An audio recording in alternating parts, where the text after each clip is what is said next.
Yung dito naman tayo sa ating paratang kulungan. So what's up mga kamukha? Ito naman tayo. Ang aga natin. Ito yung mga jet fighter natin. Yan. Alas 7 ng umaga ngayon. Yan, napaaga gising natin kasi may lakad. Yan o, samantala itong mga jet fighter natin bibidyoan ko muna para tuloy-tuloy yung content natin. Yan, sa mga tropa nagtatanong. Ayan, itong tubig ko, yan, kung tinatanong nila kung binababaran ko ng tubig to mga to. Yan, oo, mga tropa, binababaran ko ng tubig yung mga yan, hanggang umaga. Puno to kahapon ng iwan ko, ayan o. Oh, kalahati na lang, wala na sa kalahati. Iniinom kasi nila yan, paggising. Matapos silang kumain ng matinding chicha nila nung kahapon ng hapon, uminom siyempre ng tubig ng baterya, plain water. Tapos nun bago ako bumaba, nirepilan ko yan, puno. Tapos sila uminom nun, puno. O kita nyo, paggising nila kanina, pagputok ng araw, ininom muli nila ng alahati. Ayan, umiinom talaga ibon. Paggising sa umaga, sabi nila, pagka ganun daw, mahina pa nun, huwag kayong maniwala sa mga yun. Kahit na si anong nila lang, siyempre, magdamagan kayong tulog, di ba? Paggising nyo, oo kayo. Ayan na. Para makatulong din sa panunaw nila yan. Ang gaganda ng eba ko. Yan o. Ha? Kasi ang style ko iba. Yung iba kasi paronda muna bago kain. Kaya hindi na sila nagbababad ng tubig sa kulungan nila. Ako kasi kain muna bago ronda. Kaya iniiwanan ko ng tubig. Yan, tubigan nila. Yan o. Para prepare sila pagka pinakain ko sila ng alas 9 or alas 10. Ayan, di na sila uwaw nun. Kakain na lang sila. Tapos roronda, mapapansin nyo, ganun ang ginagawa ko. Pagod na sila, pagkatapos rumonda, saka sila iinom uli nung mayroong kargang Ferris probiotic sa kahani. Yan, utal pa, grabe yan. Mamaya pa kakain to mga to. Ayan. Ang grabe yan. Yung mga jet fighter natin. Yung mga basher natin. Mga magbubulati, mga magbibikong. Nahimasmasan na yata. Ayan o. Natauhan sana sa mga nilecture natin. Nilecture ko kahapon sa kanila. Ayan o. Ayan mga jet fighter natin. Di ba? Okay naman yung aura nila. Ito isang mangingitlog na yata. Grabe nga no. Malapit na mag-itlogan to mga to. Mga breeder type na karamihan. Ayan. Tsaka discuss natin nga pala yung sinasabi ng ibang mga tropa natin. Pagka daw ang ibon ganito nagpaparisan na, umiidad na, hindi na daw nakakatagal ng ronda. Nako. Nung araw, ganun din ang paniniwala ko. Pero ngayon, hindi na. Nagre-raging pa rin na matagal, isang oras. Kahit nagpaparisan na. Huwag po tayo maniwala sa ganung lumang kasabihan. Ayan, malamang yung ibon nila, mahina kumain, hindi nakaka-reach, hindi nakakakota. Kaya ganun, dapo ng dapo. Ayan, pinipiling mamaris na mamaris. Itong mga to, hindi naman ganun. Talagang lumilipad sila ng 59 minutes. Yan o. Yung mga hindi naniniwala isang oras. 59 minutes. Yan ha. Sige ha. Baka kayong maulol dyan kakaisip. Ayan ha. Basta lumilipad itong mga to na maayos.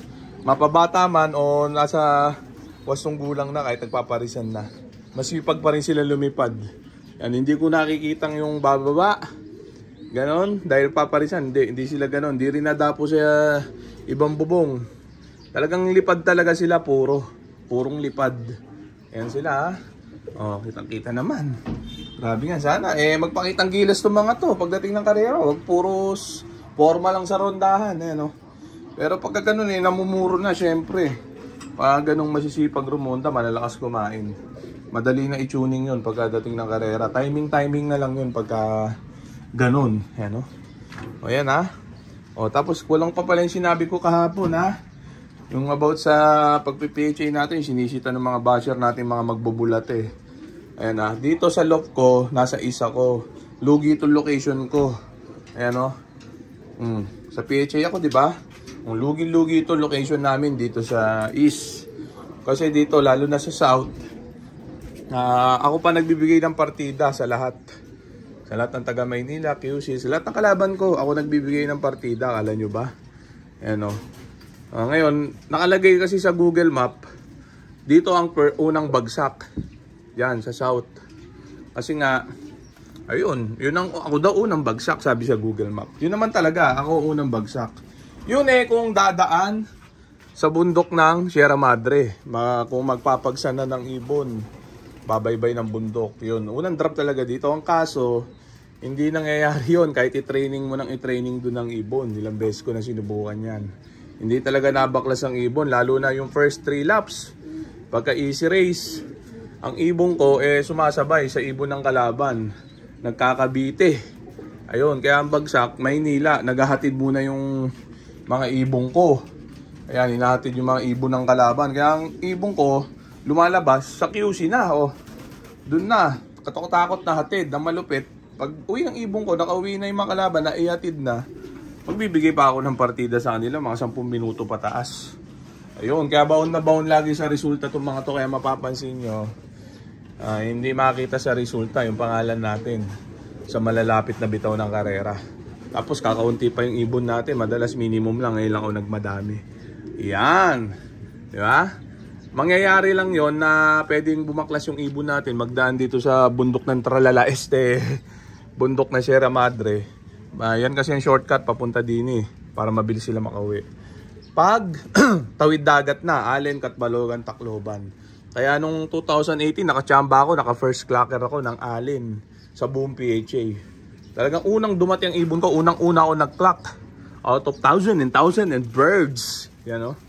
Ang problema nun biglang may nag-clock yung mga kalaban, nasipa. Ako nagbigay ng partida. Naging 5th place lang yung ibon na yun. Pero at least auction winner tayo. Yun, nagbundok ng Sierra Madre yung ibon na yun. Kasi tawid dagat na yun, watak-watak na ibon. Pero pag first 3 laps, bonus round, ako malabo yun. Meron pala isa, nag-first clocker din ako ng Sorsogon sa Allbird nun. Nung 2019 ata, tama? Ayun, kasi smash nun, pag smash pwede yan. Pwedeng shortcut dito sa bundok ng Tralala Este, Sierra Madre yung mga ibon natin. Yung first clocker ako noon. Kaso nasipa din, naging pang 6th place na lang. Yun, basta smash. Saka tawid dagat, pwede tayo makabadong, pwede tayo maka front page. Ayan pinaliwanag ko na. Pero pag easy race, malabo, suntok sa buwan. Ayan, talagang baon tayo sa resulta. Pag habol na natin nun, yung super set. Ayan yung mga magbubulati dyan na walang alam pa, makinig kayo. Makinig kayo sa salita ng Kampiyon Este, sa salita ng ex-mania ka. Nag-ano lang tayo dito, katuwaan lang. May mga boy serious na naman dyan. Ako, dadaling ko kayo sa ICU, sige. Masyado kayong serious. Ayan Tandaan nyo, lahat na serious, nasa ICU. So, ayan, muna natin sila dyan. Pakay ko dito, kaya umakit ako, kukunin ko yung 2 ibon na-acquire ng tropa natin. Siyempre, malakas na nila lang. Yan to, pinost ko na ito nakaraan. Kinakancel ng mga boy forma, mga boy reserve. Ito, rektang anak ni Terminator Bakal, tapos rektang anak ni Batanes Champion. Yan, medyo naglugon lang to mga to, pero pakinis na uli. Ayan, itong isang kasi to, binugbog nung pinaparis ko nung nakaraan na medyo nakalbo, pero okay na yung ulo nyo, tumubo na yung balahibo. Rektang anak ni Batanes Champion to, yung isa rektang anak ni Terminator Bakal. Ayan, taga Pampanga, nakakuha. Shoutout sa iyo, tropa. Baka naman. So, okay na siguro yan mga tropa. Papaship ko na. So, dito ko na muna tatapusin itong video na to. Shoutout sa may hinang nilalang. Okay na